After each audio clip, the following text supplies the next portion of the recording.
নমস্কার বন্ধুরা, SSC GD constable 2025-এর একটা লেটেস্ট অফিসিয়াল আপডেট তোমাদের সাথে শেয়ার করতে চলেছি। আশা করব তোমরা ভিডিওটি অবশ্যই শেষ পর্যন্ত দেখার চেষ্টা করবে, ঠিক আছে? তো কি বলছি সমস্ত কিছু এই ভিডিওতে বলবো, রিপিট করে বলছি, ভিডিওটি শেষ পর্যন্ত দেখার চেষ্টা করবে। আবারও বলছি, মোস্ট ইম্পর্ট্যান্ট কিন্তু এই আপডেটটা তোমাদের দিতে চলেছি। দেখো, এসএসসি জিডি 2021, 2022, 2023-24 এবং 2025-এ কতজন প্রার্থী অ্যাপ্লাই করেছিল এবং টোটাল কতজন প্রার্থী এক্সাম সিবিটি এক্সামে অ্যাটেন্ডেন্স ছিল, সমস্ত ডাটা তোমাদের সাথে কিন্তু অফিসিয়াল শেয়ার করছি। আমরা যদি এসএসসি জিডি 2021 সিবিটি অ্যাটেন্ডেন্সের কথা বলি, টোটাল 71,66,000 জন প্রার্থী ফর্ম অ্যাপ্লাই করেছিল, ঠিক আছে?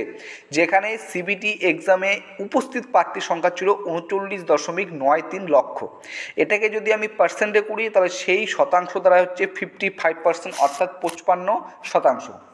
এবার এসএসসি জিডি 2022-এর কথা যদি আমরা এখানে আসি তাহলে দেখতে পারবো টোটাল 53,59,000 মতো প্রার্থী অ্যাপ্লাই করেছিল এবং 35,71,000 মতো প্রার্থী কিন্তু সিবিটি এক্সামে অ্যাটেন্ডেন্স হয়েছিল।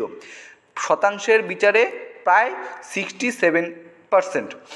এবং লাস্ট ইয়ার যেটা হয়েছিল 2023-24-এ, যেখানে 47,45,000 প্রার্থী অ্যাপ্লাই করেছিল, 30,36,000 প্রার্থী সিবিটি এক্সামে উপস্থিত ছিল, অর্থাৎ শতাংশের বিচারে করলে 64, প্রায় 64% প্রার্থী এক্সাম দিয়েছিল সিবিটি কম্পিউটার বেসড টেস্ট। কিন্তু সবথেকে আশ্চর্যর কথা হচ্ছে এসএসসি জিডি 2025 সিবিটি অ্যাটেন্ডেন্স। তুমি যদি একটু ভালো করে এখানে লক্ষ্য করো, 52,69,000 জন প্রার্থী এখানে অ্যাপ্লাই করেছিল, ঠিক আছে? কিন্তু এক্সামে তার অর্ধেকেরও কম প্রার্থী পরীক্ষায় বসেছে। 25,21,000 জনের মতো প্রার্থী তারা কিন্তু উপস্থিত ছিল সিবিটি অ্যাটেন্ডেন্সে। এবং এটাকে যদি পার্সেন্টে করি, এখানে প্রেজেন্ট দেখছি, এটা পার্সেন্ট পিইআর পার্সেন্ট হবে, তো পার্সেন্টে শতাংশে করলে সেটা হচ্ছে 48%। অর্থাৎ আমি যদি 2023-24 সালের সাথে কম্পেয়ার করি তাহলে দেখো 64% কোথায় ছিল এবং এবার এসে হচ্ছে 48%, অর্থাৎ 16% মতো প্রার্থী কিন্তু কম উপস্থিত ছিল 2025-এর সিবিটি এক্সামে।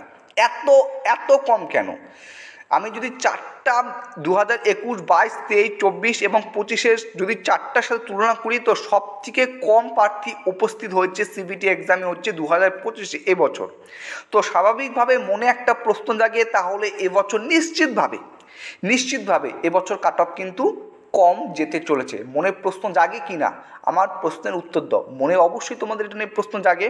দেখো, আমি আরও কিছু ডাটা তোমাদের সাথে শেয়ার করব, তোমাদের জিনিসগুলো আরও ক্লিয়ার হবে। প্রত্যেকে বলছি ভিডিওটি তোমরা শেষ পর্যন্ত দেখার চেষ্টা করবে। এবার দেখো, পার সিট কম্পিটিশনে যদি আমি 2022, 2023-24 এবং 2025 নিচ্ছি, 2022-এ টোটাল শূন্যপদ ছিল 50,187, 2023-24-এ 46,617 এবং 2025-এ যেটা বর্তমান অনগোয়িং রিক্রুটমেন্ট চলছে 39,481, ঠিক আছে? 2022-এ টোটাল ফর্ম ফিল আপ হয়েছিল 53,59,000, 2023-24-এ হয়েছিল 47,45,000, 2025-এ হয়েছিল 52,69,000। কিন্তু রিয়েল অ্যাটেন্ডেন্স কত শতাংশ, কতজন প্রার্থী সিবিটি এক্সাম দিয়েছিল? 2022-এ 35,71,000, 2023-24-এ 30,36,000 এবং 2025-এ 25,21,000, ঠিক আছে? পার সিট কম্পিটিশনে 2022-এ একটি সিটের জন্য 71 জন প্রার্থী লড়াই করেছে, 2023-24-এ একটি সিটের জন্য 65 জন প্রার্থী লড়াই করছে এবং 2025-এ একটি সিটের জন্য 64 জন প্রার্থী লড়াই করছে। তো মনে একটা প্রশ্ন, তা 2023-24 অর্থাৎ যেটা প্রিভিয়াস ইয়ার এবং 2025-এর মধ্যে পার্থক্য কোথায়? যেখানে 2023-24-এ একটি সিটের জন্য 65 জন প্রার্থী লড়াই করতো, 2025-এ তো একটি সিটের জন্য প্রায় 64 জন প্রার্থী লড়াই করতো। তো ডিফারেন্সটা কোথায়, তাই তো? কিন্তু দেখো, ডিফারেন্সটা আমি তোমাদের বলছি, আরেকটা আপডেট তোমাদের সাথে আমি শেয়ার করছি। তো প্রত্যেকের কাছে রিকোয়েস্ট থাকবে এই আপডেটটাও তোমরা দেখে নাও। এটা হচ্ছে সেই আপডেট। দেখো, এখানে কি বলছে, এসএসসি জিডি 2022-এ যখন প্রকাশিত হয়েছিল ফার্স্ট নোটিশ, প্রাথমিক শূন্যপদ ছিল 24,369, কিন্তু পরবর্তীকালে যেটা রিভাইজড হয়েছিল সেটা হচ্ছে 50,187। 2023-24 প্রাথমিক শূন্যপদ ছিল 26,146 এবং রিভাইজড করে পরবর্তীকালে শূন্যপদটা বেড়ে হয়ে দাঁড়িয়েছিল 46,617। কিন্তু এসএসসি জিডি 2025টা তুমি যদি একটু ভালো করে লক্ষ্য করো তাহলে তুমি দেখতে পারবে ফার্স্টে শূন্যপদ এসেছে 39,421। এখানে কিন্তু এখনও পর্যন্ত রিভার্স ভ্যাকান্সি আসেনি। আদৌ আসবে কি আসবে না, আসতেও পারে, এটা নিয়ে তুমি বলতে পারো না, কারণ অফিসিয়াল কোনো আপডেট তোমার সামনে আমার কাছে আসেনি। কিন্তু আমি একটা জিনিস তোমাদের ধরে নিলাম, দেখো 24,000 থেকে 50,000 প্রায় দ্বিগুণেরও বেশি শূন্যপদ বেড়েছে, 26,000 থেকে 46,000 প্রায় 20,000 শূন্যপদ বেড়েছে। ঠিক একইভাবে যদি আমি ধরে নেই, যদি মাত্র 5,000 5K শূন্যপদ যদি বাড়ে 2025-এ, যেটা 39,481 বর্তমানে রয়েছে, মাত্র 5,000 শূন্যপদ যদি বাড়ে, তাহলে প্রতি একটি সিটের জন্য 56 জন প্রার্থী কম্পিটিশন করতে, অর্থাৎ যেখানে আগে ছিল 65 সেখানে এক ধাক্কায় নেমে আসবে 56। যদি ভ্যাকান্সি বাড়ে, মাত্র 5,000 সিটের এক্সাম বেরিয়েছে বলছি, যদি আরও 10,000 বাড়ে সেটা 40-এর নিচে নেমে আসবে। ঠিক আছে, কিন্তু এবার কাট অফ নিয়ে একটা প্রশ্ন থাকতে পারে, তাহলে কি হবে? তা কাট অফ কি কমবে নাকি আগের মতোই থাকবে? দেখো, এখানে একটা জিনিস তোমাদের আমি পরিষ্কার করে বলে রাখছি, সেই জিনিসটা হচ্ছে 2023-24 যারা এক্সাম দিয়েছো, এক্সামের যে লেভেলটা ছিল 2025 এক্সাম লেভেলটা কিন্তু তার থেকে অনেকটা হার্ড হয়েছে। এই দিক থেকে বিচার করলে কিন্তু কাট অফ অনেকটা কিছুটা বলতে ওই 3 থেকে 5 নম্বরের মতো কমতে চলেছে। সেটা ডিস্ট্রিক্ট ওয়াইজ হবে।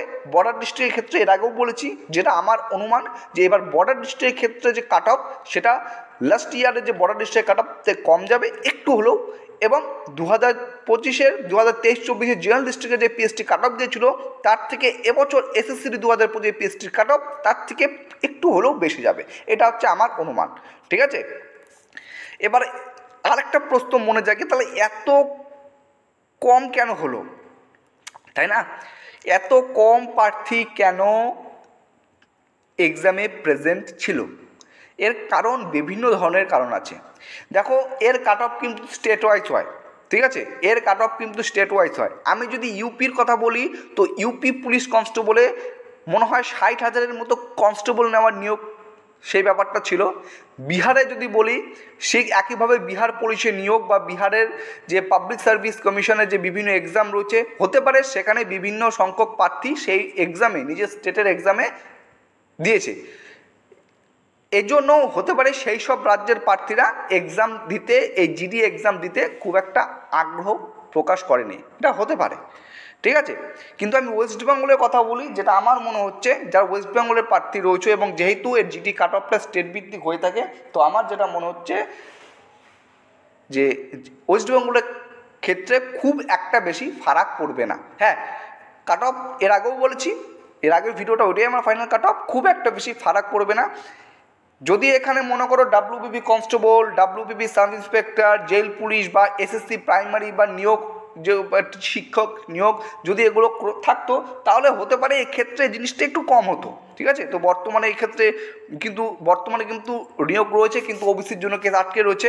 কিন্তু আমার মনে হয় আমার ওয়েস্ট বেঙ্গলের ক্ষেত্রে ততটা প্রভাব পড়বে না। ঠিক আছে, আর যেহেতু এর কাট অফটা স্টেট ওয়াইজ ভিত্তিক প্রকাশিত হয়, তো যেটা আমি আগে বলেছি এর আগের ভিডিওতে, সেটাই আমি এখানে বহাল রাখবো।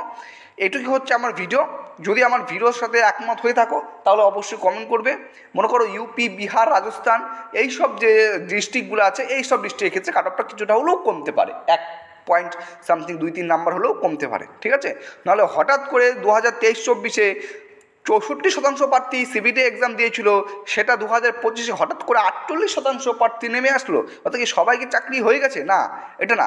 যে স্টেটগুলো রয়েছে না, বাকি স্টেটগুলো, সেই স্টেটের এক্সামগুলোতে তারা দিয়েছে এবং হতে পারে সেখানে কোয়ালিফাই করেছে, এর জন্য জিডিতে তারা আগ্রহ কম প্রকাশ করেছে, এটা আমার মনে হচ্ছে। তোমার নিজের মতামত ব্যক্ত করে অবশ্যই জানাবে। চলো, ভিডিওটি শেষ করছি। লাইক করবে এবং সাবস্ক্রাইব করবে চ্যানেলটিকে। ঠিক আছে, চলো, জয় হিন্দ, জয় ভারত।